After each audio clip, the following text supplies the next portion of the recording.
schoolfellows straightway returned him, full in the face, and accompanied with a shout of "Oh, you skinflint!"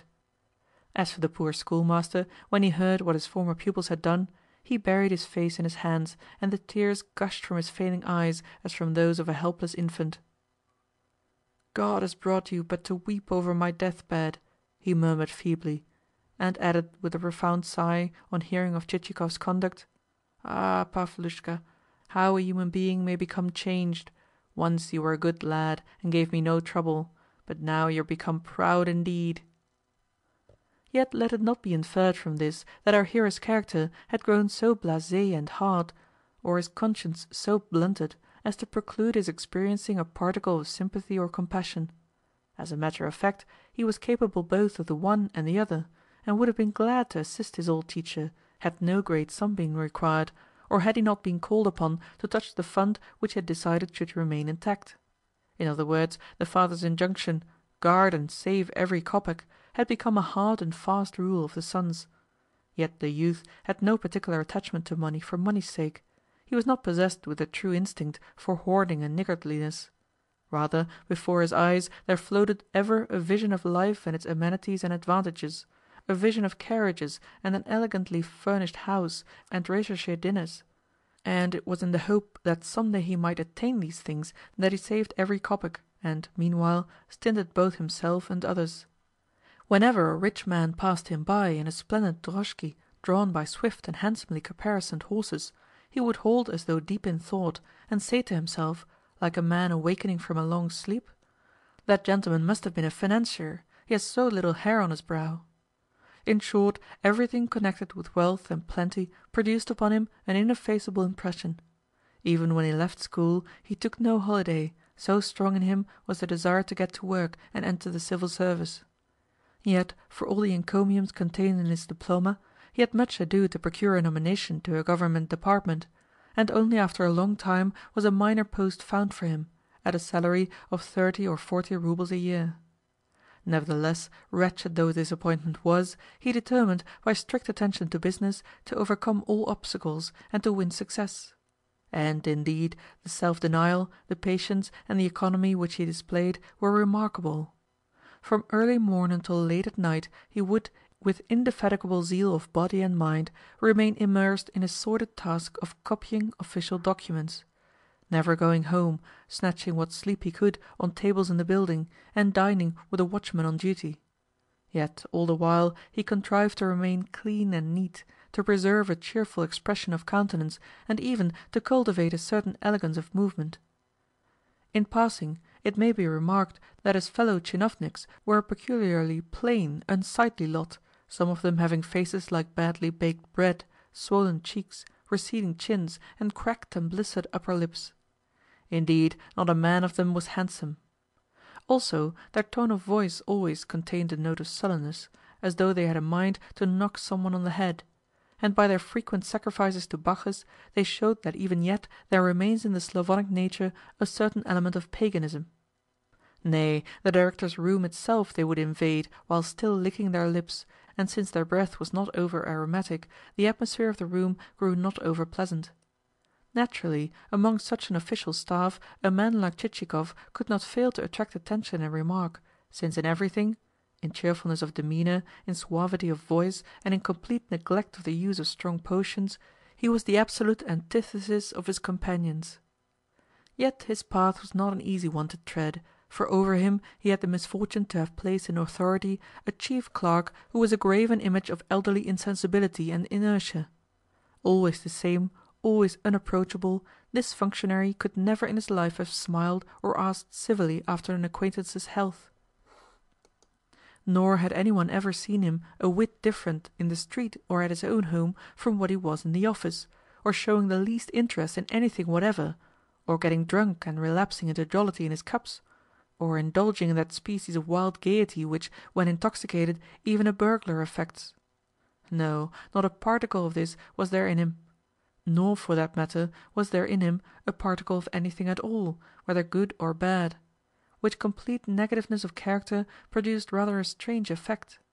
In the same way his wizened, marble-like features reminded one of nothing in particular, so primly proportioned were they. only the numerous pockmarks and dimples with which they were pitted placed him among the number of those over whose faces, to quote the popular saying, "the devil has walked by night to grind peas." In short, it would seem that no human agency could have approached such a man and gained his goodwill. Yet Chichikov made the effort. As a first step, he took to consulting the other's convenience in all manner of insignificant trifles, to cleaning his pens carefully, and, when they had been prepared exactly to the Chief Clerk's liking, laying them ready at his elbow; to dusting and sweeping from his table all superfluous sand and tobacco ash; to procuring a new mat for his inkstand; to looking for his hat, the meanest looking hat that ever the world beheld, and having it ready for him at the exact moment when business came to an end; to brushing his back if it happened to become smeared with whitewash from a wall. Yet all this passed as unnoticed as though it had never been done. Finally Chichikov sniffed into his superior's family and domestic life, and learned that he possessed a grown-up daughter on whose face also there had taken place a nocturnal, diabolical grinding of peas. Here was a quarter whence a fresh attack might be delivered. After ascertaining what church the daughter attended on Sundays, our hero took to contriving to meet her in a neat suit and a well-starched dickey, and soon the scheme began to work. The surly Chief Clerk wavered for a while, then ended by inviting Chichikov to tea. Nor could any man in the office have told you how it came about that before long Chichikov had removed to the Chief Clerk's house and become a person necessary, indeed indispensable, to the household. Seeing that he bought the flour and the sugar, treated the daughter as his betrothed, called the Chief Clerk Papenka, and occasionally kissed Papenka's hand. In fact, every one at the office supposed that, at the end of February, that is, before the beginning of Lent, there would take place a wedding. Nay, the surly father even began to agitate with the authorities on Chichikov's behalf, and so enabled our hero, on a vacancy occurring, to attain the stool of a Chief Clerk. Apparently this marked the consummation of Chichikov's relations with his host, for he hastened stealthily to pack his trunk, and, the next day, figured in a fresh lodging. Also, he ceased to call the Chief Clerk Papenka or to kiss his hand, and the matter of the wedding came to as abrupt a termination as though it had never been mooted. Yet also he never failed to press his late host's hand, whenever he met him, and to invite him to tea; while, on the other hand, for all his immobility and dry indifference, the Chief Clerk never failed to shake his head with a muttered, "Ah, my fine fellow, you have grown too proud. You have grown too proud." The foregoing constituted the most difficult step that our hero had to negotiate. Thereafter things came with greater ease and swifter success. Everywhere he attracted notice, for he developed within himself everything necessary for this world, namely, charm of manner and bearing, and great diligence in business matters. Armed with these resources, he next obtained promotion to what is known as a fat post, and used it to the best advantage; and even though at that period strict inquiry had begun to be made into the whole subject of bribes, such inquiry failed to alarm him; nay, he actually turned it to account, and thereby manifested the Russian resourcefulness which never fails to attain its zenith.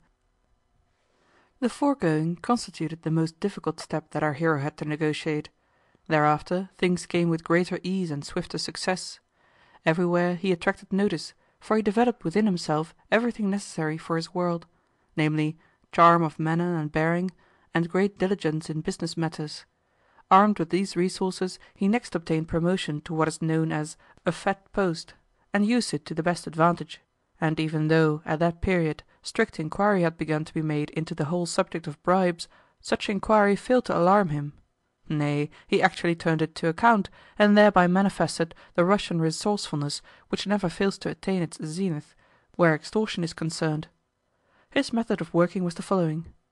As soon as a petitioner or a suitor put his hand into his pocket, to extract thence the necessary letters of recommendation for signature, Chichikov would smilingly exclaim, as he detained his interlocutor's hand, "No, no, surely you do not think that I...